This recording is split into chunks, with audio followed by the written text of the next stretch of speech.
And that's it for the intro, so let's get started with JPOG. First up is the Carcharodontosaurus. I did dry brush the top red, but that's faded. I'll probably redo that eventually. As for the basis, I'm not really sure what dinosaur he's meant to be. Like, yes, I did make him a Carcharodontosaurus, but was he always a Carcharodontosaurus? Was he some kind of hadrosaur? An allosaur? I need answers. It's because I didn't know what he was. I was planning on making him the JPOG Acro, but I ended up switching to the Kaka. Moving on to Styraco. I don't always remember him being this dark green, though. For a comparison, I will show you what the original JPOG Styracosaur looked like. Yeah, I don't think this matches. The original figure had 2 more horns, making it look like a Triceratops, even though it's clearly a Styracosaur. So, I don't really know what to do with them. Each of these videos so far, aside from the first one, has had their standout bad one. And for this one, it's the Styracosaur. Here he is with the other two, and we're done with JPOG. So let's move on. We have the Herrerasaurus from Jurassic Park the game. All in all, I say I did a pretty good job. I mean, there's a few inaccuracies with the sculpt, but I mean, that's not really my fault. From the top, he kind of looks like he's covered in splotches of mustard. Yeah, I don't know, I just felt like saying that. The biggest problem for me with this guy is the patterning. It's not very accurate to the one you see in the game, but I tried to get it close enough. We start our mobile games with Jurassic World the game and the Triceratops. As for accuracy, I think the green is too dark, and there isn't as many horns as there's supposed to be. I mean, look at this. Then again, I'm not really sure how I was meant to replicate this. Now, I had to make these horns individually, which explains why there isn't a lot of them, and why they're not super long. Because I'm an idiot. Also, I'm just very scared to touch him now, because I never know when they might break off. However, it does leave some ugly gaps, because I also had to redo the frill. I just covered the original frill. That's all I did.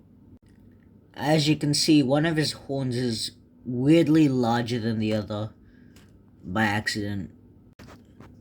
I also tried to dry brush his back blue like it is in the game, but yeah, I wasn't very successful. Now, imagine that it's 2020, and you're scrolling through Twitter, and you see this. I got this information through a YouTube video, and I didn't believe it because they said it was shutting down April 1st. But, yeah. Rest in peace, Jurassic Park builder. Obviously, I attributed it, and let's take a look at that. Here we have the level 40 Henotus.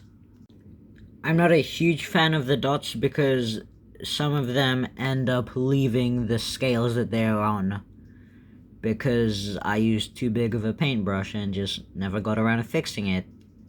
Some of the paint has chipped off, like here or here.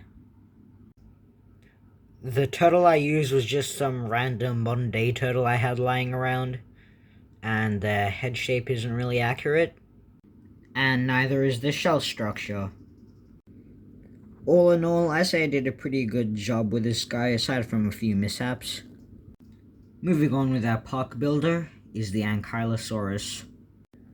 And yes, Jurassic World Camp Cretaceous ripped off this design for Bumpy, but hey, what you gonna do? The Ankylosaur I used had this weird mold where the leg was attached to the tail. Yeah, I'm not really sure what that's about.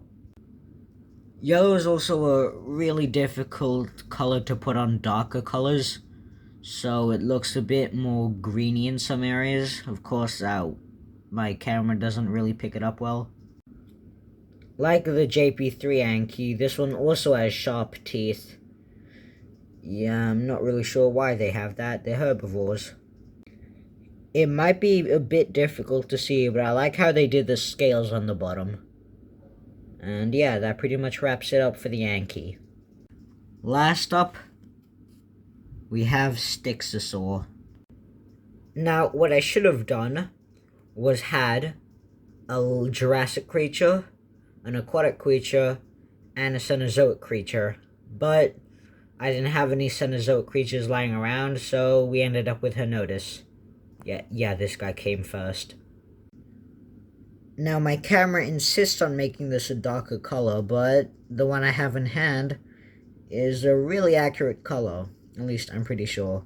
As always, there are a few mishaps when I painted the dots. Also, there's this weird thing that happened when I painted underneath the neck, where it's all, like, spiky now. Like, I think the paint I used was a bit dry, which explains it, maybe. But, yeah. That does it for this episode of JP30 Repaints. Don't expect the next one this June, because we're kind of running out of days, and I want to get all the edits out. Not that anyone cares about those, but yeah. We'll be taking a look at where this series first began.